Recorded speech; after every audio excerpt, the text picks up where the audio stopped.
ನಮಸ್ಕಾರ, ಆಲ್ಮಾ ನ್ಯೂಸ್ಗೆ ಸ್ವಾಗತ. ನಾನು ಸಂಜಯ್.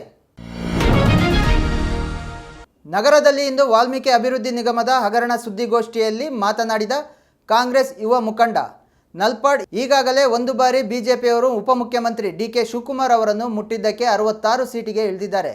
ಇನ್ನೊಂದು ಸಾರಿ ಮುಟ್ಟಿದ್ರೆ ನಿರ್ಮೂಲನೆ ಆಗ್ತಾರೆ ಅಂದರು. ಕಾಂಗ್ರೆಸ್ ಮುಖಂಡರ ಮೇಲೆ ಐಟಿ, ಇಡಿ ದಾಳಿಗಳಾಗುತ್ತಿರುವುದಕ್ಕೆ ಕೇಂದ್ರ ಬಿಜೆಪಿ ಸರ್ಕಾರವನ್ನು ತರಾಟೆಗೆ ತೆಗೆದುಕೊಂಡ ಅವರು, ಬಿಜೆಪಿಯವರು ಹಗರಣ ಮಾಡಿದಾಗ ಇಡಿ, ಸಿಬಿಐಗಳೆಲ್ಲ ಎಲ್ಲೋಗಿದ್ವು? ಯಡಿಯೂರಪ್ಪ ಅವರು ಜೈಲಿಗೆ ಹೋಗಿದ್ರಲ್ಲ, ಅದು ನೆನಪಿಲ್ವಾ ಎಂದು ಮಾಜಿ ಮುಖ್ಯಮಂತ್ರಿ ಬಿ.ಎಸ್. ಯಡಿಯೂರಪ್ಪ ಮತ್ತು ಬಿಜೆಪಿ ರಾಜ್ಯಾಧ್ಯಕ್ಷ ಬಿ.ವೈ. ವಿಜಯೇಂದ್ರ ಅವರ ವಿರುದ್ಧ ವಾಗ್ದಾಳಿ ನಡೆಸಿದರು. ಕರಾವಳಿಯಲ್ಲಿ ಶುಕ್ರವಾರ ಮಧ್ಯಾಹ್ನದಿಂದ ಮುಂಗಾರು ಮಳೆ ಬಿರುಸುಗೊಂಡಿದೆ. ದಕ್ಷಿಣ ಕನ್ನಡ ಜಿಲ್ಲೆಯಾದ್ಯಂತ ಸಂಜೆಯಿಂದ ಆಗಾಗ ಹಗುರದಿಂದ ಸಾಧಾರಣ ಮಳೆ ಕಾಣಿಸಿದೆ. ಕಳೆದ 2 ದಿನಗಳಿಂದ ಮಳೆ ಪ್ರಮಾಣ ಕ್ಷೀಣವಾಗಿತ್ತು. ಶುಕ್ರವಾರ ಮಧ್ಯಾಹ್ನವರೆಗೆ ಬಿಸಿಲು ಸಹಿತ ಮೋಡ, ಅಲ್ಲಲ್ಲಿ ತುಂತುರು ಹನಿ ಕಂಡು ಬಂದರೆ ಮಧ್ಯಾಹ್ನ ನಂತರ ಎಲ್ಲೆಡೆ ಪೂರ್ಣ ಪ್ರಮಾಣದ ಮೋಡ ಕವಿದ ವಾತಾವರಣ ಇತ್ತು. ಸಂಜೆ ವೇಳೆಗೆ ಮಂಗಳೂರು, ಕೋಣಾಜೆ, ಸೂರತ್ಕಲ್ ಸೇರಿದಂತೆ ಗ್ರಾಮೀಣ ಭಾಗದಲ್ಲಿ ಗುಡುಗು ಸಹಿತ ಮಳೆ ಸುರಿಯಲಾರಂಭಿಸಿದೆ.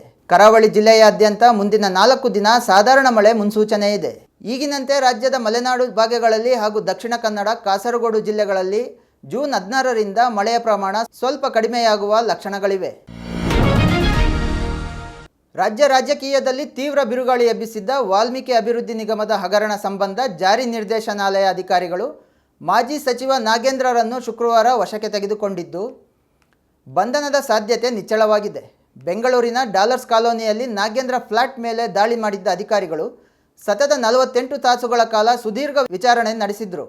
ಅವರ ಫ್ಲಾಟ್ನಲ್ಲೇ 2 ದಿನ ದಿಗ್ಬಂಧನದಲ್ಲಿಟ್ಟಿದ್ದ ಅಧಿಕಾರಿಗಳು ಶುಕ್ರವಾರ ಬೆಳಿಗ್ಗೆ ಶಾಂತಿನಗರದ ಇಡಿ ಕಚೇರಿಗೆ ಕರೆತಂದರು. ನಾಗೇಂದ್ರ ಅವರಿಗೆ ಸೇರಿದ ಬೆಂಗಳೂರು, ಬಳ್ಳಾರಿಯ ಮನೆ ಮತ್ತು ಕಚೇರಿಗಳ ಮೇಲೆ ಇಡಿ ಅಧಿಕಾರಿಗಳು ಬುಧವಾರ ದಾಳಿ ಮಾಡಿದರು.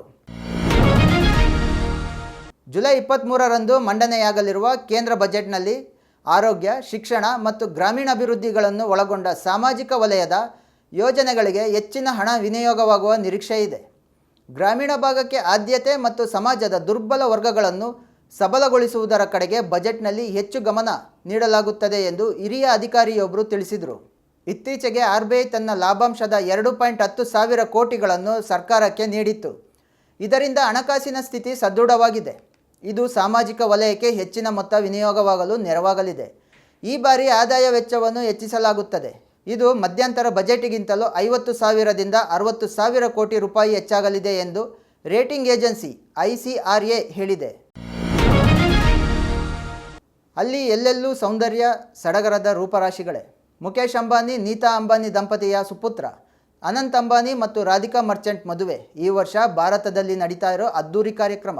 ಈ ಸಂಭ್ರಮ 3 ದಿನ ನಡೀತಾ ಇದ್ದು, ಶುಕ್ರವಾರ ಲಗ್ನ ವಿಧಿ ಆಚರಣೆಗಳು ವಿಜೃಂಭಣೆಯಿಂದ ಆರಂಭಗೊಂಡವು. ಈಗ ನಿರ್ಣಾಯಕ ಹಂತಕ್ಕೆ ತಲುಪಿರುವ ಈ ಮದುವೆ ಸಮಾರಂಭಕ್ಕೆ ದೇಶ ವಿದೇಶಗಳಿಂದ ಗಣ್ಯರು ಬರುತ್ತಿದ್ದಾರೆ. ಅಂಬಾನಿ ಕುಟುಂಬ ಅಷ್ಟೇ ಅಲ್ಲ, ಬರ್ತಿರೋ ಅತಿಥಿಗಳು ಸಹ ಆಕರ್ಷಕ ಉಡುಪು ಆಭರಣಗಳಿಂದ ಕಂಗೊಳಿಸ್ತಾ ಇದ್ದಾರೆ. ಇದಿಷ್ಟು ಇವತ್ತಿನ ಸುದ್ದಿ. ಇನ್ನಷ್ಟು ಸುದ್ದಿಗಾಗಿ ನೋಡ್ತಾ ಇರಿ ಆಲ್ಮಾ ನ್ಯೂಸ್.